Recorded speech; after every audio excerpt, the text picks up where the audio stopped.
Anita atau Prasetyo Utomo atau Pinangki, ini kan hanya ular kecil. Ada naga besarnya yang di belakang semua ini. Kalau saya ditanya naganya siapa, namanya naga itu kan hantu. Saya juga tidak bisa, kita bisa merasakan ini ada yang ngatur, tapi tidak bisa menunjuk kan gitu kan.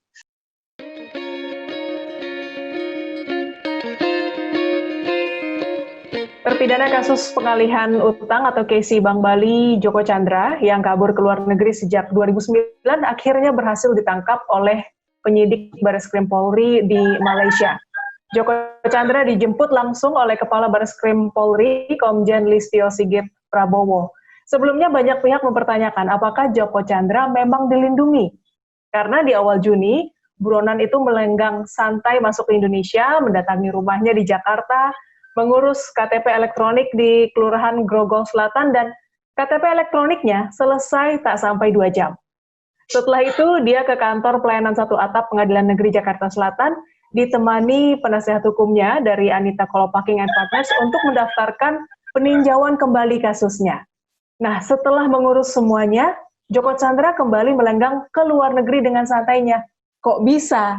Nah, untuk membicarakan hal tersebut, saat ini saya, Kori Olivia dari Tagar TV, sudah bersama dengan Koordinator Masyarakat Anti Korupsi Indonesia, Boyamin Saiman. Halo, Pak Boyamin.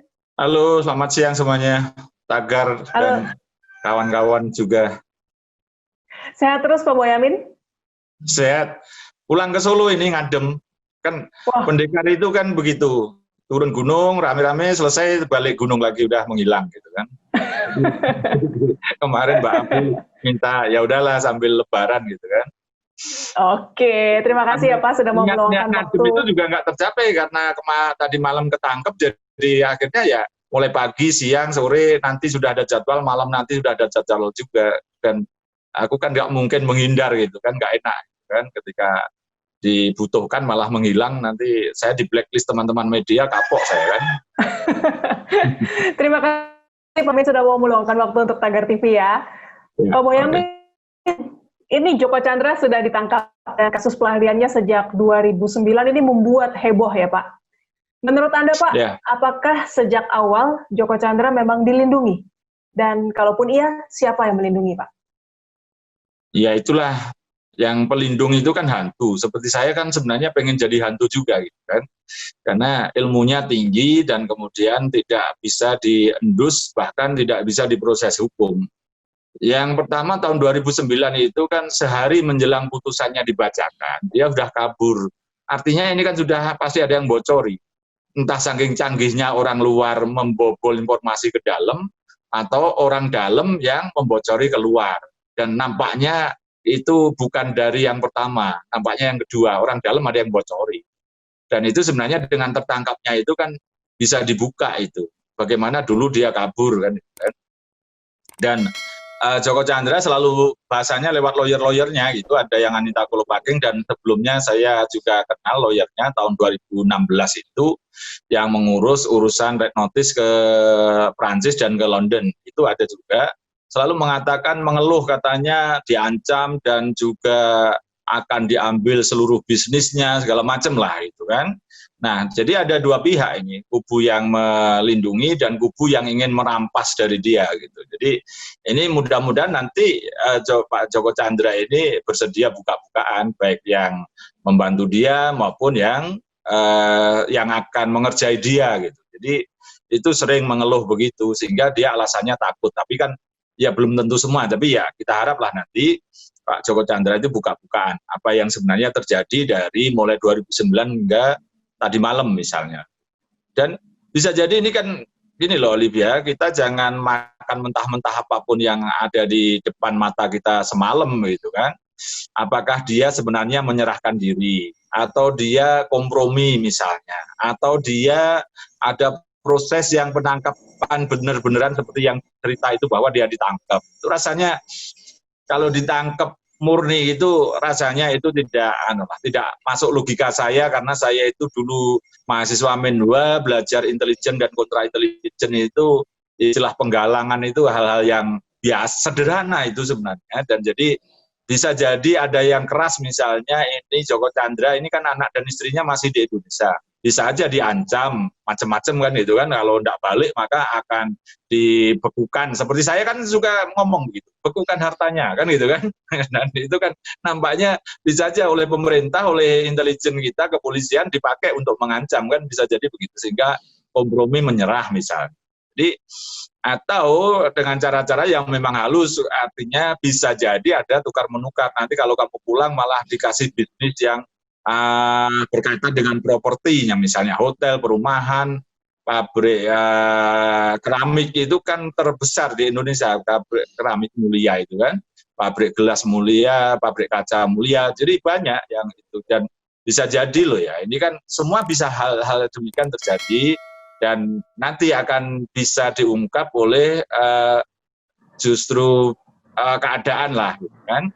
Seperti kemarin saya juga terbantu oleh hacker misalnya untuk semakin membuka tentang surat dari NCP Interpol kepada imigrasi. Itu kan dapatnya dari situ, meskipun yang lain surat-surat dari NCP Interpol itu ada yang ngasih ke saya, kepada Kejaksaan Agung itu ada dikasih fotonya ke saya misalnya. Jadi hal demikian ini sesuatu yang memang tidak bisa dilihat hitam putih, pasti abu-abu. Dan teman-teman media saya yakin hafal model-model gitu. Jadi ya setidaknya gitu loh, apapun ceritanya kita apresiasi sudah tertangkap, sudah dibawa pulang. Rasa jengkel dan marah rakyat ini sudah terobati, karena kalau tidak tertangkap kan kita seperti dikencingi, dibobol masuk tanpa terdeteksi, bikin KTP, bikin paspor, bikin surat jalan, dan kemarin yang juga mengajukan peninjauan kembali. Bahkan yang terakhir itu waktu itu saya tanyakan lawyernya di acara Mata Najwa itu kan sedikit kejebak itu kan, ngurusi bisnis ternyata kan gitu kan, rapat umum pemegang saham luar biasa. Jadi selama ini Pak Joko Chandra itu tidak bisa mengurusi rapat umum pemegang saham luar biasa karena tidak punya KTP. Malah kemarin gara-gara punya KTP malah nampaknya itu yang disasar utama RUU PSLB beberapa perusahaannya, dan itu diduga ya untuk mengamankan, mungkin dipindahkan, dijual, tapi yang membeli perusahaan yang terafiliasi atau perusahaan cangkang di Bermuda, di Panama, atau Kepulauan Cayman, kan gitu kan. Jadi banyak hal yang sebenarnya bisa didalami, tapi kalau sepanjang menyangkut bisnis ya, sepanjang tidak ada pelanggaran ya silahkan aja. Yang penting bayar pajak kan gitu kan. Gitu-gitu aja lah negara, apalagi sekarang lagi krisis kan gitu kan. Dan Joko Chandra kan selalu ngomong, dia kalau dibebaskan dia akan menanam investasi yang besar-besaran, semua dana di luar negeri mau ditarik. Ya mudah-mudahan itu ada proses-proses yang katakanlah ini yang penting proses hukuman dijalani.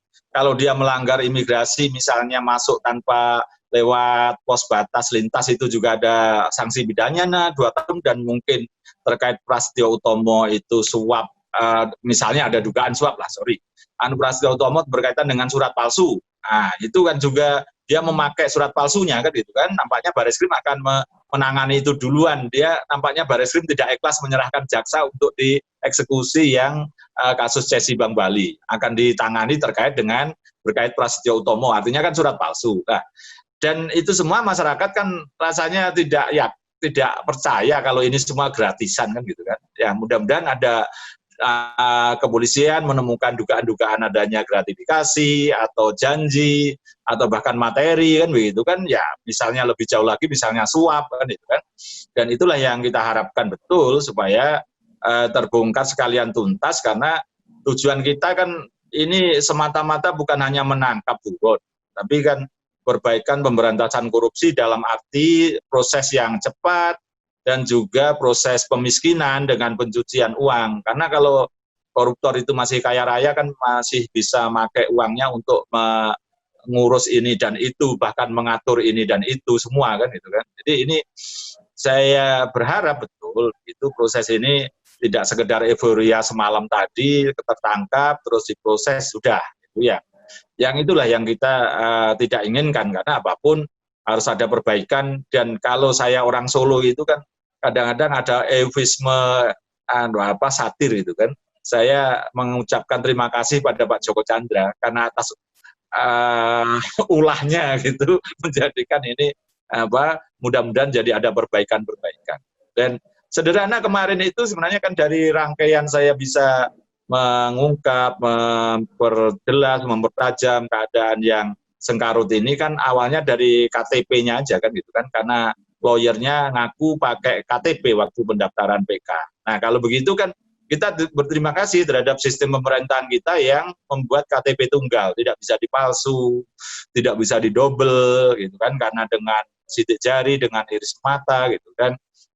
Sebenarnya gampang-gampang aja mencari itu, dan kemudian saya bisa melacak, oh ternyata itu dibuat di Grogol Selatan, Kecamatan Kebayoran Lama, Jakarta Selatan kan, dibuat tanggal 8 Juni, jam 7 pagi, dicetak tanggal jam 8, itu kan ketahuan semua. Itu sebenarnya kalau mau mengintip-ngintip dikit gitu, apalagi kalau hacker, wah lebih canggih lagi, lebih bisa canggih.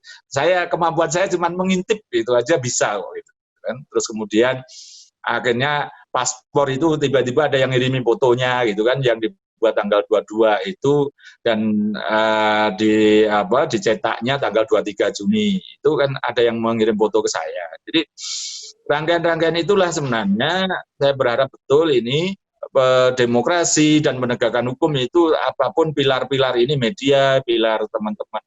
Ya kadang-kadang saya agak risih mengatakan LSM karena teoritip LSM di daerah itu udah jelek sekali gitu kan. Ya makanya kebetulan nama lembaga saya itu bukan LSM, jadi Perkumpulan Masyarakat Anti Korupsi Indonesia. Jadi bentuk aktenya juga perkumpulan, bukan lembaga swadaya masyarakat, karena niatnya sejak awal hanya gerombolan aja dan tidak ada anggaran, tidak ada struktur gitu kan. Semata-mata disilang dari kantorku aja kalau ada kegiatan aku sendiri. Kalau teman-temanku ya ada yang pensiunan polisi, kalau berkegiatan ya keluar uang sendiri gitu. Di Jawa Timur juga begitu, di Kalimantan Timur juga begitu. Bahkan ada yang ini di Karanganyar itu kan ada yang ahli pijat patah tulang gitu. Jadi ada 9 orang berdiri, jadi ya tapi relatif kemudian dulu niatnya itu koordinator berganti-ganti, tapi perjalanan waktu saya disuruh abadi oleh teman-teman berdiri, ya udahlah akhirnya mati ya Boyamin ya mati jadi kan. Dan inilah saya berharap betul dengan konsep seperti ini mungkin hukum dan demokrasi ditegakkan oleh hacker juga gitu, dan teman-teman media sangat berperanan juga di situ, dan dengan begini kan bisa mengawal semua prosesnya sehingga kita bisa memelototi. Coba ini zaman dulu Orde Baru nggak mungkin kan terjadi seperti ini kan. Itulah Kori dan teman-teman Takar. Oke, Pak Boyamin, ini mulai dari sidang dihukum 2 tahun dan denda hanya 15 juta rupiah dalam kasus Casey Bank Bali. Lalu Joko Chandra lari tahun 2009. Apakah menurut Pak Boyamin, adakah peran kejaksaan melindungi Joko Chandra?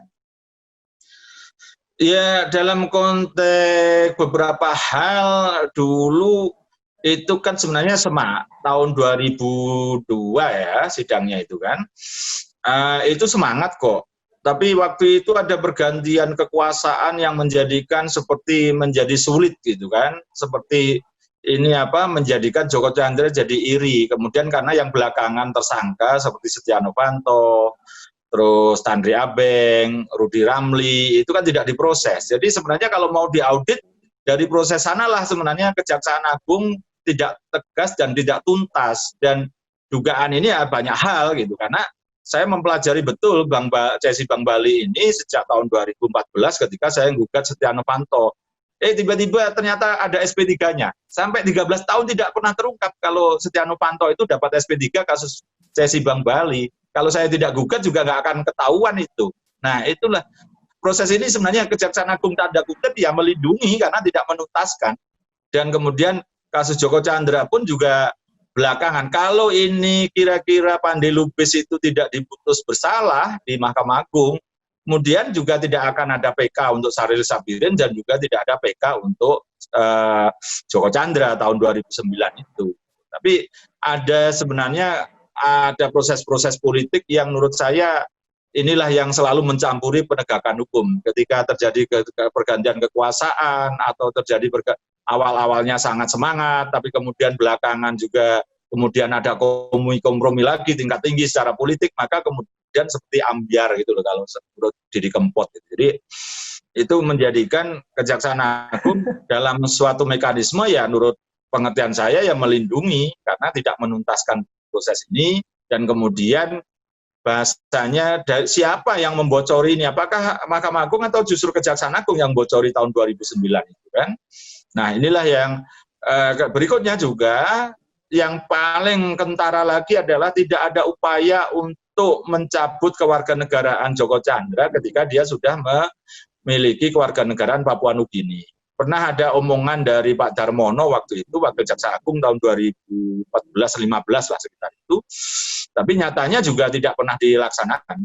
Padahal kalau dicabut kewarganegaraannya, itu kan tidak boleh lagi punya properti di Indonesia Joko Chandra. Sehingga mau tidak mau kan pulang. Nah ini kan hal-hal yang demikian aja, saya yakin kalau memang serius waktu itu sudah bisa dipulangkan. Sederhana. Sejak tahun 2012 dia punya kewarganegaraan Papua Nugini. Jelas itu sudah pasti kalau itu. Atau bahkan sejak tahun 2009 bisa jadi permanen resident. Tapi sejaknya diketahui 2012 itu warga negara Papua Nugini, mestinya Kejaksaan Agung sebagai penyidik, penuntut, dan eksekutor itu mengurus pencabutan kewarganegaraan Joko Chandra. Setidaknya kalau waktu itu kita tidak dapat orangnya, kan dapat hartanya. Lumayan kan? Hartanya triliunan loh. Mall Taman Anggrek itu aja kemarin ditawarkan 17 triliun, anggap aja 15 triliun. Hotel Mulia itu 7 triliun, bisa jadi kurang aja 5 triliun. Ini sudah 20 triliun. Belum yang Hotel Bali, Mulia, Resort and Villas itu yang Nusa Dua yang terbaik sekarang itu. Itu nilainya udah pasti di atas 30 triliun bisa jadi. Kan lumayan, pabrik kaca, pabrik apa, segala macam. Meskipun itu sahamnya terbagi dengan saudara-saudaranya, paling enggak saham-saham yang miliknya Joko Chandra kan bisa diambil negara karena dia jadi warga negara asing kan, tapi nyatanya juga tidak. Ini sebenarnya kalau mau diaudit itu banyak hal yang bisa dibuka, siapa yang diduga bermain, siapa yang diduga ikut menikmati dari proses yang justru Joko Chandra lari-lari begini.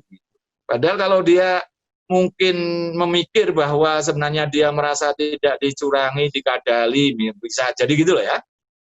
Terus dimain-mainkan gitu, mungkin dia tidak kabur. Cuma 2 tahun, dan uang pengganti 546 miliar itu kan sudah disita dan dititipkan di Bank Permata yang dulu Bank Bali, kan gitu kan. Jadi artinya Joko Chandra itu uang pengganti 546 sudah clear karena sudah disita dan bahkan sudah dieksekusi, dimasukkan kas negara ketika sudah inkrah. Itu waktu itu sekitar tahun berapa ya, 2016-17 lah jaksanya waktu itu Kajari Jakarta Selatan, Setia Untung Harimuladi yang sekarang Wakil Jaksa Agung.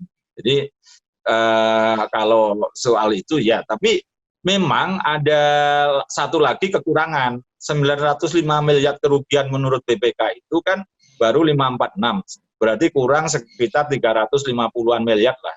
Nah itu kalau berdasarkan yang sudah disidangkan maka dibebankan lagi terhadap Andi Lubis, Syaril Sabirin, dan Joko Chandra. Sementara Syaril Sabirin dan Andi Lubis mungkin uangnya nggak sampai 10 miliar dua-duanya kan gitu kan. Nah itu berarti seakan-akan nanti dibebankan pada Joko Chandra. Mungkin itu yang agak akan menjadikan posisi sulit Joko Chandra sehingga dia kabur-kaburan, atau ya memang ada proses yang menurut saya itu ada ini istilah tadi itu bentuk perlindungan. Karena apa, sekali lagi kalau dia dapat warga negara pasti harusnya diproses dicabut dong. Nyatanya tidak dicabut. Sebenarnya dari teman yang pernah ketemu Joko Chandra, teman saya, partner saya itu pernah ketemu, mengatakan Joko Chandra itu kerasan-kerasan aja di Kuala Lumpur, malah senang di Kuala Lumpur. Dan orang Indonesia rata-rata juga senang di Singapura, Kuala Lumpur kan gitu malah kan. Apalagi dia di Kuala Lumpur itu bisnisnya cukup menggurita, punya gedung yang tinggi, yang Tun Rajak Ikjing, itu teman saya pernah juga ke situ. Satu lagi yang kantor pusatnya di Hong Leong Asuransi, itu yang 20 lantai, yang justru kantor pusatnya di situ. Gitu. Jadi selama zaman Najib Rajak, Joko Chandra itu sangat banyak potensi bisnis di Malaysia. Kalau Singapura mungkin terlalu banyak kompetitor, jadi ya hanya nanam-nanam investasi biasa. Papua Nugini karena negara miskin jadi ya cuman buat gedung pemerintah terus punya properti mall, tapi yang beli kan juga nggak banyak gitu kan ya. Jadi sebenarnya Pak Joko Chandra itu sangat pengen pulang ke Indonesia karena potensi bisnis paling besar itu ya tetap di Indonesia. Karena kemarin aja misalnya satu gedung itu Wisma Mulia 1 disewakan 3 tahun aja 412-an miliar lah. Setidaknya itu 1 tahun berapa dibagi 3? Udah 150-an kan itu, enggak, Iya ya, 150-an kan, gitu kan. Itu artinya 1 tahun aja uang masuk itu 100 miliar untuk satu gedung. Belum gedung yang Wisma Antara, belum yang misalnya pemasukan sebelum krisis lah ya, Hotel Mulia itu hotel paling bagus dari sisi pariwisata di Bali maupun di Jakarta. Ballroomnya aja kan paling hebat di Jakarta. Jadi inilah yang sebenarnya ada juga celendengan dari lawyernya kemarin, misalnya kalau pulang malah ada yang ngancam katanya begitu. Jadi ini yang justru menurut saya harus banyak diaudit dan setidaknya begitu negara juga harus tegas, misalnya Hotel Mulia itu kan BOT, tanahnya milik Sekretariat Negara. Kalau sudah habis masa kontrak ya diambil, sebagaimana dilakukan Pak Hamid Awaludin terhadap Wisma apa namanya yang di Kuningan itu, Rasuna itu, yang sekarang jadi kantor imigrasi, dulu kan itu dikelola 30 tahun oleh Joko Chandra dan disewa-sewakan. Dan sewanya aja 1 tahun sekitar 30 miliar. Jadi udah berapa kayak begitu begitu sudah untung BOT bangun serah itu udah ya, meskipun negara memang butuh gedung dan tidak punya uang, dibangunkan dipakai 30 tahun, habis itu negara dapat gedungnya, itu sah-sah aja, tidak ada masalah. Dan waktu itu Hotel Mulia pun juga karena proses mau SEA Games butuh hotel yang 1.000 kamar yang levelnya bintang 5, dan akhirnya ya cuma Joko Chandra memang waktu itu yang mampu membangun.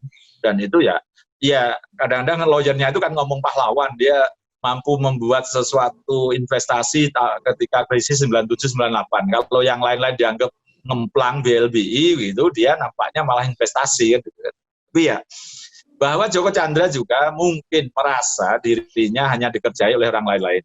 Karena PT Eragiat Prima EGP itu ketika cesi Bank Bali adalah prosesnya dia seperti hanya juru bayar itu. Dapat duit 546 itu terus kemudian ditransfer kemana-mana, termasuk ke Setia Novanto, ke kubu yang tim suksesnya presiden, itu calon presiden waktu itu, gitu kan. Banyak, dan kemudian ketika ramai kemudian dikumpulkan lagi, dan bisa jadi Joko Chandra yang nomboi duit itu gitu loh. Sebenarnya tidak bisa dikumpulkan dari banyak orang yang tersebar kepada mungkin ada yang ke mendiang Mariputu Manimaren kan gitu kan. Jadi ya akhirnya dia merasa jengkel betul, dia yang dapat paling sedikit gitu kan, terus kemudian harus nomboi. Jadi banyak kalau mau dilihat skandalnya itu mau dibuka-buka. Yang berikutnya adalah Glory, berkaitan pemahaman tentang kasusnya sendiri. Orang anggapnya selalu judulnya cesi Bank Bali, itu sangat salah sebenarnya. Ini harus dipahamkan juga kepada masyarakat, ini bukan soal cesi Bank Bali. Karena kalau cesi itu secara hukum boleh dan sah, tidak ada masalah. Itu kan pengalian hak tagih hutang. Aku punya hutang kepada kamu, itu kan 100 juta misalnya. Dan kamu tidak pernah bisa nagih ke saya karena saya yang kemplang. Kan? Saking jagalmu kamu pindahkan ke siapa lah, ke preman atau siapa. Udahlah tagihkan hutangku pada Pak Boyamin, 100 juta. Nanti kalau dapat 100 juta kita bagi 2. Nah, daripada kamu tidak dapat mungkin bisa begitu. Dan kasusnya dalam cesi Bank Bali seperti itu. Tagihan Bank Bali di BPPN itu 905 miliar. Dan ada perjanjian, kalau nanti cair maka dibagi 2. Bahkan Rudy Ramli itu selaku pemilik Bank Bali dapat lebih sedikit karena dia dapatnya hanya 360-an tadi. Dan itu masuk ke Bank Bali. Dan yang 546 itu masuk ke orang-orang ini banyak, itu gerombolan ini. Nah, persoalannya bukan di hak tagih yang dipindahkan dari Bank Bali kemudian dipindahkan ke PT Eragiat Prima gitu. Ya, jadi pengertian itu tadi di Bank Bali itu harus dipahami itu salah judulnya. Yang benar itu adalah pencairan uang dari BPPN untuk membayar hak tagih Bank Bali yang dulunya dari Bank BDNI dan Bank Umum Nasional, Bank BUN. Jadi dulu biasa di bank itu saling pinjam-meminjam. Nah, Bank Bali itu klaimnya Rudy Ramli pernah meminjamkan kepada Bank BDNI dan Bank BUN. Karena ditutup maka jadi berpindahlah ke BPPN 905 miliar tadi. Nah, tapi menurut pengertian Menteri Keuangan itu tidak memenuhi syarat untuk dibayar karena ada beberapa persyaratan sekitar 6 lah. Ada jaminan uangnya dulu misalnya memang sebelumnya ada tukar menukar, ada jaminan, ada pernyataan apa. Lah itu tidak memenuhi syarat semua. Jadi menurut Menteri Keuangan itu tidak boleh dibayar hak tagih itu. Dan tadinya BPPN sudah menolak sekitar 3 kali terhadap klaim itu. Tapi tiba-tiba atas karena ada cesi tadi kemudian digerilya, maka lewat Pandi Lubis itu dicairkan. Nah, pencairannya inilah yang salah, yang tidak boleh menurut BPK, sehingga kerugiannya itu adalah 905 miliar. Kalau bicara cesi kan yang dicesikan kan cuma 500 upahnya itu kan gitu kan. Maka inilah dulu istilahnya BPK itu adalah total loss, hilang semua karena harusnya tidak dibayar, tapi atas gerilya gerombolan-gerombolan ini dan juga dibantu oleh Pandi Lubis dan juga Syarif Sabirin waktu itu. Kemudian ini fakta hukum loh ya, bukan saya mendul ya, fakta hukum di persidangan dalam putusan bentuknya seperti itu, harusnya tidak dibayar tapi dibayar gitu. Jadi inilah proses-proses dulu ada permainan politik dan proses larinya saya juga yakin ada permainan politik dan proses sekarang pun juga ada dugaan permainan politik. Jadi rangkaian-rangkaian itu dan akhirnya tertangkapnya pun juga rangkaian politik karena mau tidak mau Pak Presiden itu saya yakin-yakinnya memerintahkan jajaran Pak Menko Polhukam maupun kepolisian dan saya yakin juga pasti ada ngontak Perdana Menteri Malaysia Muhyiddin Yassin untuk bahasanya menyerahkan lah atau bahkan ya membiarkan ditangkap bersama-sama. Kalau tidak ada itu saya yakin nggak akan bisa dipulangkan. Jadi ini mau tidak mau sebenarnya ini seakan-akan biar tidak terlalu presiden lah yang ngurusi. Tapi saya tahu persis wong dulu TKI Indonesia yang dituduh meracun kakaknya Presiden Korea Utara, Kim Jong Nam namanya, itu aja proses antara Presiden dan Perdana Menteri Mahathir Mohamad saat itu. Jadi ini saya yakin itu proses-proses itu menjadi urusan ini menjadi negara. Tapi kalau tidak Presiden turun tangan juga tidak bisa dipulangkan. Gitu loh. Jadi mau tidak mau seperti kemarin, ya ini kan ya ada bumbu-bumbunya karena ada dari oposisi itu Partai Demokrat maupun PKS nyentil pertemuan adiknya Joko Chandra di Papua Nugini tahun 2016 atau 17 itulah Kori. Dan ini pun saya prosesnya kita semua menikmati proses-proses yang dinamika itu karena tanpa dinamika ini juga rasanya tidak mungkin Joko Chandra bisa dipulangkan.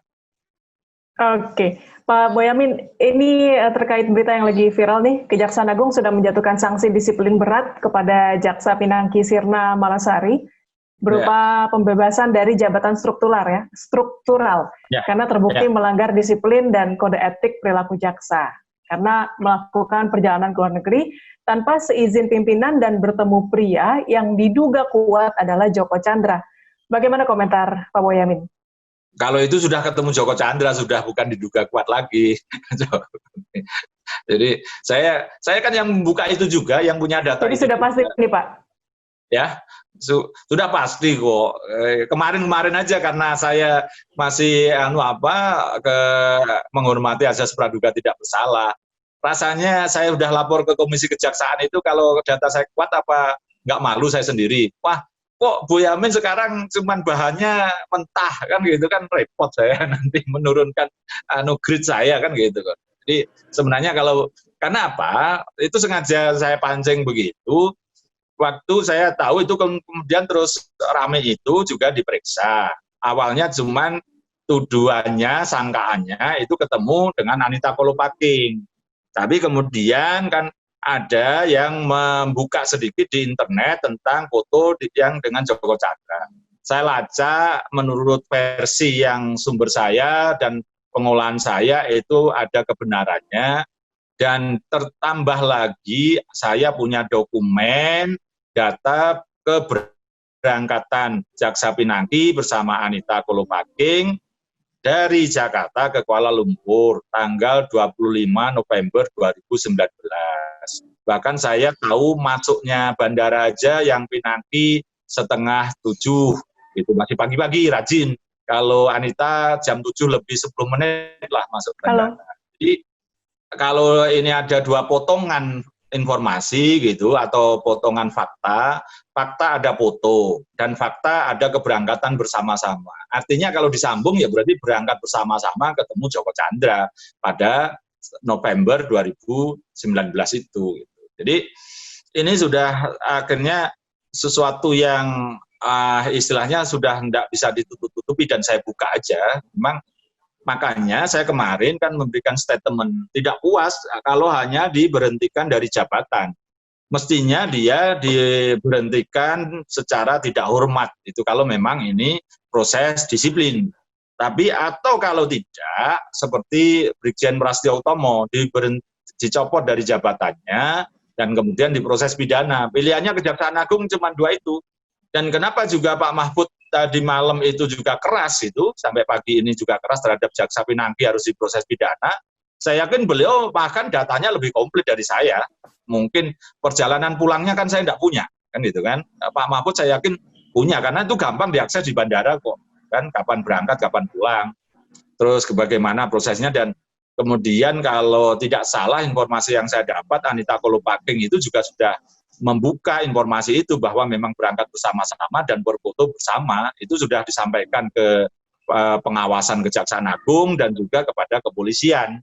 Jadi ini sesuatu yang tidak bisa ditutup-tutupi lagi dan saya yakin Pak Mahfud MD datanya lebih komplit dari saya. Tapi karena beliau pejabat kan ya hanya tidak mungkin bisa buka data kan, hanya minta untuk pidana gitu aja. Tapi ini prosesnya menurut saya memang ada dua pilihan, dipecat dengan tidak hormat atau ya dengan dicopot dari jabatan seperti ini, tapi harus ikhlas untuk kalau nanti diproses pidana oleh kepolisian maka Jaksa Agung harus memberikan izin karena untuk jaksa itu ada imunitas, jadi tanpa izin tertulis dari Jaksa Agung tidak bisa diperiksa polisi. Tapi kalau nanti malah tidak diizinkan kan malah kesannya dilindungi. Nah kalau tidak ingin dianggap melindungi ya pecat aja dengan tidak hormat. Jadi sekalian tidak punya status jaksa lagi dan tidak nanti kalau terproses pun oleh kepolisian atau bahkan oleh KPK tidak perlu izin segala macam. Itu sudah tidak, bahasanya tidak mempermalukan Kejaksaan Agung karena memang dia sepengetahuan saya loh selama sementara ini dia main sendiri, tidak pada posisi dia mewakili lembaga dan juga tidak ada perintah dari atasan. Jadi proses-proses inilah yang mestinya harus segera dituntaskan. Kalau Prasetyo Utomo kan menurut Pak Listio Sigit kan juga dikatakan melakukan sendiri sebagai oknum karena kemudian bahkan sampai tegas misalnya kalau dia memang ada izin atasan ya atasannya kan memang Pak Listio Sigit. Kalau memang ada izin atasan kan pasti Prasetyo Utomo membuka dan pasti Pak Sigit nggak berani memproses itu kan gitu kan. Dan setahu saya memang tidak tahu dan tidak ada izin dari atasan sehingga Pak Listio Sigit langsung tegas keras langsung diproses ke Propam, dicopot dan kemudian dinyatakan sebagai tersangka. Dan ini mestinya Kejaksaan Agung juga mengikuti irama dari kepolisian ini. Kalau tidak nanti ya berarti Kejaksaan Agung malah jangan-jangan memang melindungi atau mengizinkan Jaksa Pinangki ketemu Joko Chandra kan. Oke, Pak Boyamin, ini bagaimana komentar Anda tentang isu yang santer beredar di media sosial bahwa terjadi lobby antara pengacara Joko Chandra, Anita Kolopaking dengan Kepala Kejaksaan Negeri Jakarta Selatan, Nanang Supriyatna. Meskipun pihak Kejaksaan Agung sudah menyatakan tidak ditemukan adanya bukti permulaan terjadinya pelanggaran disiplin yang dilakukan oleh Kajari Jakarta Selatan, sehingga klarifikasinya atau pemeriksaannya dihentikan. Iya, karena prosesnya kalau itu sih menurut saya itu saking cerdasnya Anita Kolopaking aja untuk lobby. Dan kemudian proses itu dilaporkan kepada Joko Chandra seakan-akan dia sudah melakukan lobby-lobby. Tapi sebenarnya menurut sumber saya tidak sejauh itu gitu. Yang pertama itu pertemuannya itu hanya sekedar karena banyak orang ya kenalan dan Anita memperkenalkan diri dan Kajari memang nyeletuk loh. Berarti lawyernya Joko Chandra, iya. Terus kemudian ya sudah ngomong urusan corona, habis itu bar gitu aja.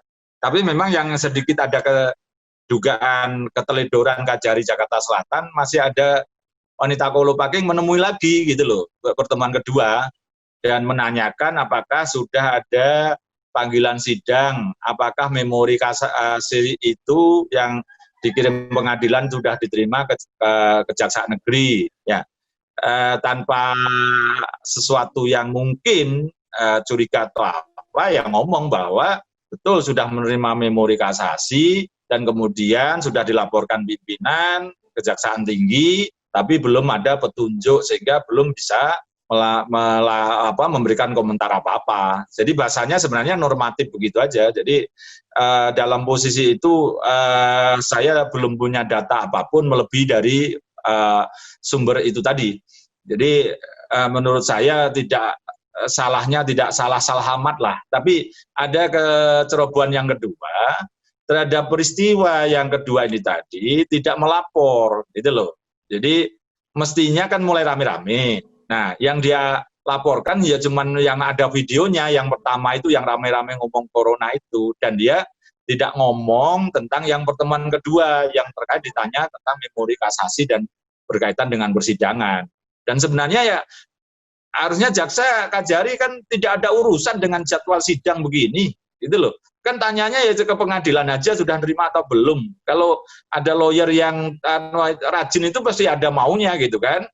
Sampai mengecek, masa saya nggugat kamu gitu kan, terus nanya, datang ke rumahmu tanya kamu sudah dipanggil belum oleh pengadilan gitu kan, nggak aneh, nggak aneh aja gitu, nggak lucu gitu loh. Seperti proses aku dengan kamu karena bentrok karena urusan utang piutang tadi, saya kamu gugat ke pengadilan, tiba-tiba kamu tanya sudah dapat panggilan dari pengadilan belum, ayo sidang gitu kan, ya nggak mungkin kan gitu kan.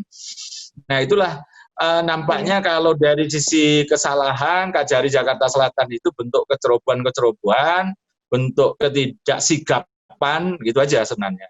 Dan menurut teman-temannya itu dia relatif tidak neko-neko katanya begitu. Tapi ini saya bukan pembelaan loh ya, karena nanti kalau memang ada buka-bukaan Anita jadi tersangka dan kemudian ternyata ada aliran uang, ya harus diproses ulang untuk Kajari Jakarta Selatan ini. Oke, berdasarkan data Pak Boyamin, apakah ada jaksa lain lagi yang juga terseret dalam kasus Joko Chandra, Pak?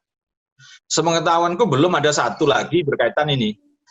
Setelah Kajari Jakarta Selatan tadi melapor kepada Kejaksaan Tinggi di DKI Jakarta, kan berjenjang. Terus kemudian Kejaksaan Tinggi melapor kepada Kejaksaan Agung. Karena ini dulu penyidiknya, penuntutnya, dan jaksa eksekutornya sebenarnya itu di Kejaksaan Agung. Bahwa administrasinya di Kejaksaan Negeri Jakarta Selatan iya, tapi tetap pasti sampai ke sana. Nah, ini yang agak bahasa saya menjengkelkan begitu juga, ketika ini tertahan di Kejaksaan Tinggi DKI itu hampir 11 hari. Jadi sekitar 11 hari. Nah, ini kan kemudian menjadi tanda tanya. Ini lambat karena keadaan atau diperlambat, kan jadi begitu pertanyaannya kan itu kan. Nah, sehingga Kejaksaan Agung tidak segera responsif. Sehingga kalau itu segera dilaporkan di Kejaksaan Agung kan semua komponen yang di sana bisa bergerak. Jam intelnya lah, segera memantau lah kan gitu kan. Jampitsusnya segera menyiapkan tim eksekutor lah kan gitu kan. Dan segala hal, dan mungkin Kejaksaan Agung segera koordinasi dengan kepolisian, koordinasi dengan badan intelijen kan gitu kan. Sehingga bisa setidaknya gitu kan segera proses tadi mengurus paspor, kan tanggal 8 Juni nih pengadilannya kan daftar, dan saya yakin itu kalau cepat itu seminggu sudah nyampe ke kejaksaan memori tadi, sudah proses cepat itu kan. Nah, sehingga ketika Joko Chandra itu membuat paspor tanggal 22 mestinya sudah terendus dan bisa ditangkap, tapi karena dugaan ini molor di Kejaksaan Tinggi DKI itu tadi yang hampir 11 hari menjadikan ketika membuat paspor pun tidak terendus Joko Chandra ini. Karena Joko Chandra kan sebenarnya tidak lama tinggal di Indonesia. Paling 2 hari, 3 hari, selesai urusan, balik lagi. Kan. Jadi tidak kemudian mulai masuk tanggal 6, pulang baru tanggal 22 itu juga enggak. Jadi ada setidaknya 2 kali pulang pergi. Jadi inilah yang kemudian akhirnya kalau saat itu misalnya semua on the track, dan Kejaksaan Agung tim intelijennya segera mampu mengendus dan menangkap, selesai urusan. Tidak begini hebohnya kan itu. Tapi menurutku karena ini memang paket lengkap, di NCB Interpol sudah diurusi, red notice-nya hapus, di imigrasi cekalnya hilang, dapat KTP, dan di kejaksaan pun juga proses memori kasasinya lamban, nyampe ke Kejaksaan Agung, dan di pengadilan juga dapat fasilitas kemudahan, daftar harusnya di kantor PTSP pusat, di depan itu tidak bisa masuk dalam, tapi ternyata Joko Chandra dan lawyernya bahkan bisa naik lantai 2 untuk mengurus proses peninjauan kembali. Jadi ya kalau ini potongan-potongan informasi ini kemudian bisa diungkap oleh Barreskrim maupun KPK, atau sebenarnya Kejaksaan Agung juga harus mampu mengungkap juga, maka akan terbuka semua rangkaian yang sebenarnya saling kait-mengkait, saling berkelindan, dan saling berhubungan. Gitu. Jadi ini yang nampaknya mudah-mudahan bisa diungkap ke depannya kalau posisi-posisi berikutnya yang bisa ditelusuri semua hal ini. Karena bahasa kita ini kan kalau level-level begini itu kan tidak mungkin istilahnya kebetulan. Tidak ada istilah, oh ini kebetulan, gitu. Kebetulan bisa bikin KTP, kebetulan bisa bikin paspor, kebetulan bisa mengajukan PK, kebetulan jaksanya waktu itu jalan-jalan ke Malaysia, tiba-tiba ketemu Joko Chandra di sebuah restoran misalnya. Kan nggak mungkin itu. Jadi Jaksa Pinangki itu sampai ganti baju berarti pertemuannya setidaknya kan 2 kali di situ. Entah malam hari atau kemudian siangnya kan gitu, sempat ganti baju dalam fotonya itu kan. Dan nampaknya itu di kantor, bukan di tempat restoran kan gitu kan. Nah, kantornya siapa? Bisa jadi paling-paling ya kantornya Joko Chandra kan gitu kan. Masa dulan-dulan mampir kantornya Joko Chandra. Kalau saya dulan-dulan ke Malaysia itu kan paling enggak ke Putrajaya ke masjid. Nah, kan gitu kan. Atau ke tempat yang miliknya orang Hindu itu yang ini gua itu kan di situ. Terus atau kalau saya sebagai muslim di Masjid Jamek kan gitu kan. Atau yang paling disenangi orang kan Menara Petronas kan gitu kan. Gitu. Jadi hal-hal yang mestinya beda gitu. Jadi itulah yang kira-kira proses-proses yang menurut saya sesuatu yang ini bukan semata-mata kebetulan. Jadi ada satu rangkaian. Tapi ya itu tadi, saya kan selalu mengistilahkan ini hanya istilahnya Anita atau Prasetyo Utomo atau Pinangki, ini kan hanya ular kecil.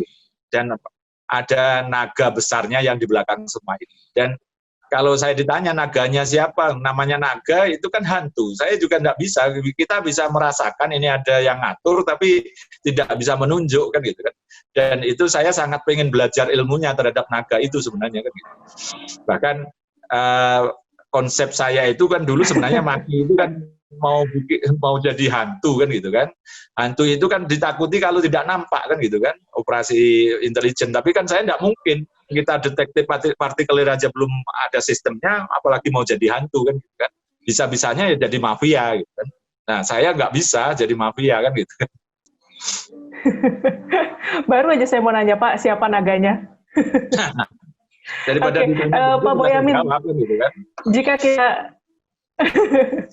Pak Boyamin, ini kalau kita merunut ke belakang, mulai dari krisis moneter tahun 98, perbankan tumbang, lalu masuk ke cesi Bank Bali, kemudian membuat mantan Gubernur BI Syahril Sabirin jadi tersangka dan dihukum.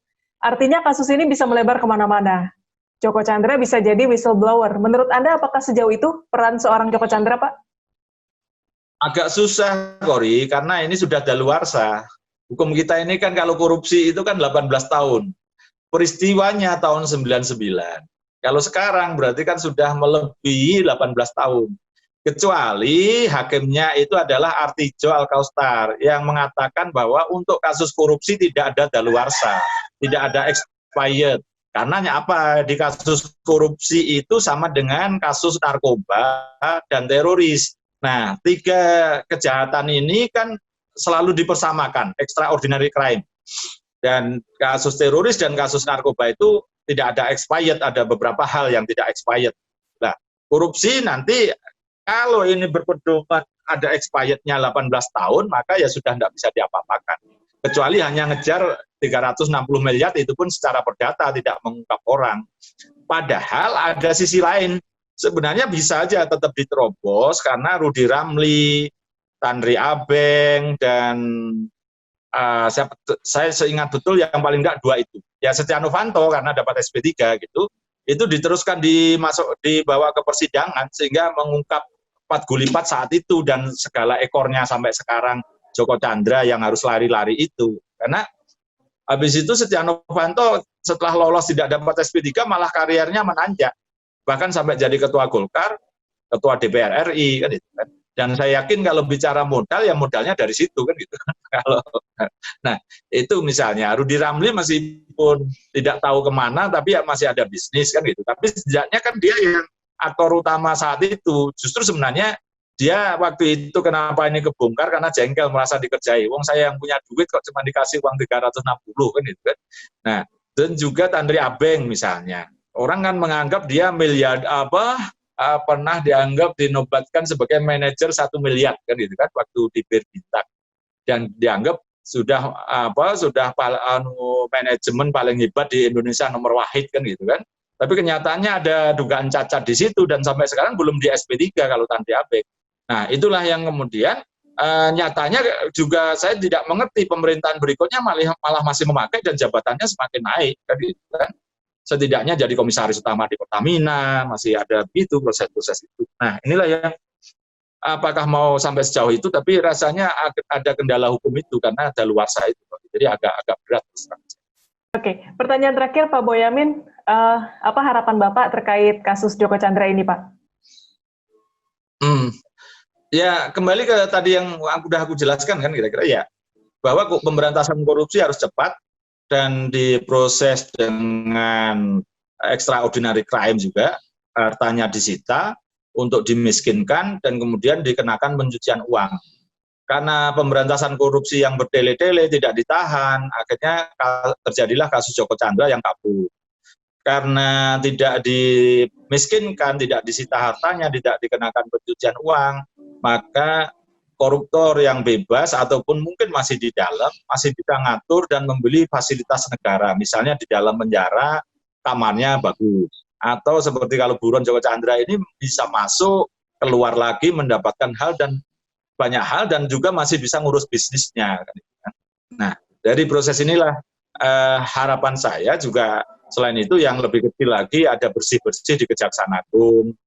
Bagi yang bersalah diberi hukuman, dipecat atau diproses pidana, di kepolisian juga begitu, karena polisian sudah mencontohkan dan juga di imigrasi begitu bagaimana seseorang bikin paspor itu alasannya Joko Chandra karena yang ngurusi masih umur 20 tahun.